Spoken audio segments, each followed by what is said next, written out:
464 ಶೇಕಡ 70 ಎಷ್ಟು ಆದ್ರಿ? ಎಷ್ಟು ಜನರನ್ನು ಉಳಿಸ್ಬೋದಾಯ್ತು, ಹೆಣ್ಮಕ್ಳು ಉಳಿಸ್ಕೋಬೇಕಾಗಿತ್ತು.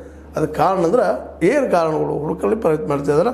ಅದರಲ್ಲಿ ಮೊದಲನೇ ಕಾರಣ ಅಂದ್ರೆ ಈ 70ರಷ್ಟು ಜನ ತಪ್ಪಿಸ್ಕೋಬೋದಾಗಿತ್ತು. ಅದಕ್ಕೆ ಮುಖ್ಯ ಕಾರಣಗಳು ಏನಪ್ಪ ಅಂತಂದ್ರೆ ಈ ಸಿಜರಿನ್, ಅದಕ್ಕೆ ಸಹಜ ಸಾವೂ ಆಗಿರ್ಬೋದು, ಲಿಂಗ ಲ್ಯಾಕ್ಟಿಕ್ನೂ ಆಗಿರ್ಬೋದು. ಜೊತೆಗೆ ಆಸ್ಪತ್ರೆಗಳು ಪೂರ್ತಿಯಾಗಿ ಏನಪ್ಪ ಅಂದ್ರೆ ಒಂದು ರೀತಿಯಿಂದ ಈ ಜನರ ಬಗ್ಗೆ ಕಾಳಜಿ ಇಲ್ಲಂಥದ್ದು, ನಿರ್ಲಕ್ಷ್ಯತೆ ಇರುವಂಥದ್ದು. ಆದಷ್ಟು ಇದರಲ್ಲಿ ತಜ್ಞರ ದವಾಖಾನೆಯಲ್ಲಿ ಇಲ್ಲದು, ತಜ್ಞ ವೈದ್ಯರು ಈ ಸರ್ಕಾರಿ ದವಾಖಾನೆಗಳು, ಅದು ತಾಲೂಕು ಮಟ್ಟದ ದವಾಖಾನೆಗಳಲ್ಲಿ ಅಥವಾ ಜಿಲ್ಲಾ ಮಟ್ಟದ ದವಾಖಾನೆಗಳಲ್ಲಿ ಇಲ್ಲದ್ದು ಅಂತ. ಇನ್ನು ಜಿಲ್ಲಾ ಮಟ್ಟದ ಹಿಂಗಾದಾಗ ಇನ್ನು ತಾಲೂಕು ಮಟ್ಟದ ಯಾವುದು, ಹಳ್ಳಿ ಮಟ್ಟದ ಏನಾಗ್ಬೋದು ಅಂತೇಳಿ.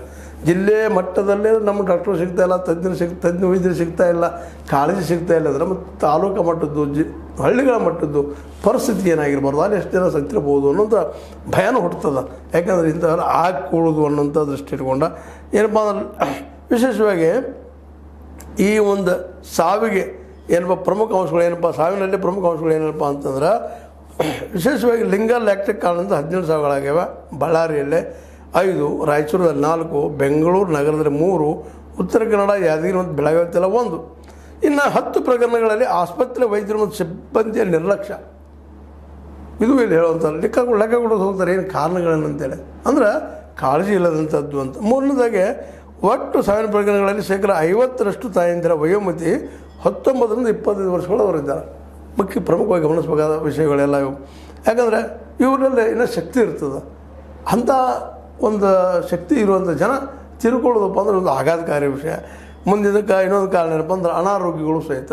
ಮೊದಲನೇದಾಗೆ ಶೇಕಡ 68ರಷ್ಟು ಏನಾಗ್ಯದಪ್ಪ ಅಂದ್ರೆ ಅಧಿಕ ಒತ್ತಡ, ಬ್ಲಡ್ ಪ್ರೆಷರ್ ಕಾರಣ ಆಗ್ತದೆ, ಹೃದ್ರೋಗ, ಹೃದಯ ರೋಗದ ಕಾರಣ ಆಗ್ತದೆ, ಡಯಾಬಿಟಿಸ್, ಸೋಂಕು, ಇದೆಲ್ಲ ಕಾರಣ ಸಾವುಗಳು ಸಂಭವಿಸ್ತಾ ಇರ್ತಾವೆ ಅಂತ. ಇವುಗಳ ಬಗ್ಗೆ ಅಲ್ಲಿ ಇಲ್ಲ ಕಾಳಜಿ ಅಂತೇಳಿ. ಭವಿಷ್ಯದಲ್ಲಿ ತಾಯಂದಿರ ಸಾವನ್ನು ತಪ್ಪಿಸಲು ಈ ದಿಶೆಯಲ್ಲಿ ವಿಚಾರ ಮಾಡಿದಾಗ ಒಂದು 27 ಸಲಹೆಗಳನ್ನು ಕೊಡ್ತಾ ಇದ್ದಾರೆ ಈ ನಮ್ಮ ಡಾಕ್ಟರ್ ಸವಿತಾ ನೇತೃತ್ವದ ಸಮಿತಿ ನಮ್ಮ ಗುಂಡೂರಾಯರಿಗೆ. ಯಾವವು ಪ್ರಸವ ಪೂರ್ವ ಮತ್ತು ಪ್ರಸವ ನಂತರದ ಸೇವೆಗಳನ್ನು ಉತ್ತಮಪಡಿಸುವುದರ ಜೊತೆಗೆ ಸೌಲಭ್ಯಗಳ ಸುಧಾರಣೆ ಬಗ್ಗೆಯೂ ಒತ್ತು ನೀಡಲು ಸೂಚಿಸಲಾಗಿದೆ.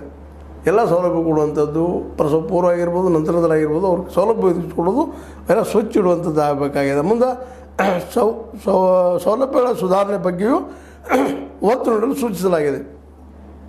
ಮುಖ್ಯವಾಗಿ ಉತ್ತಮ ಕಟ್ಟಡ ಸೌಲಭ್ಯ, ಉಪಕರಣಗಳು, ಔಷಧಗಳು, ಅದಕ್ಕೆ ರಕ್ತ ನಿಧಿ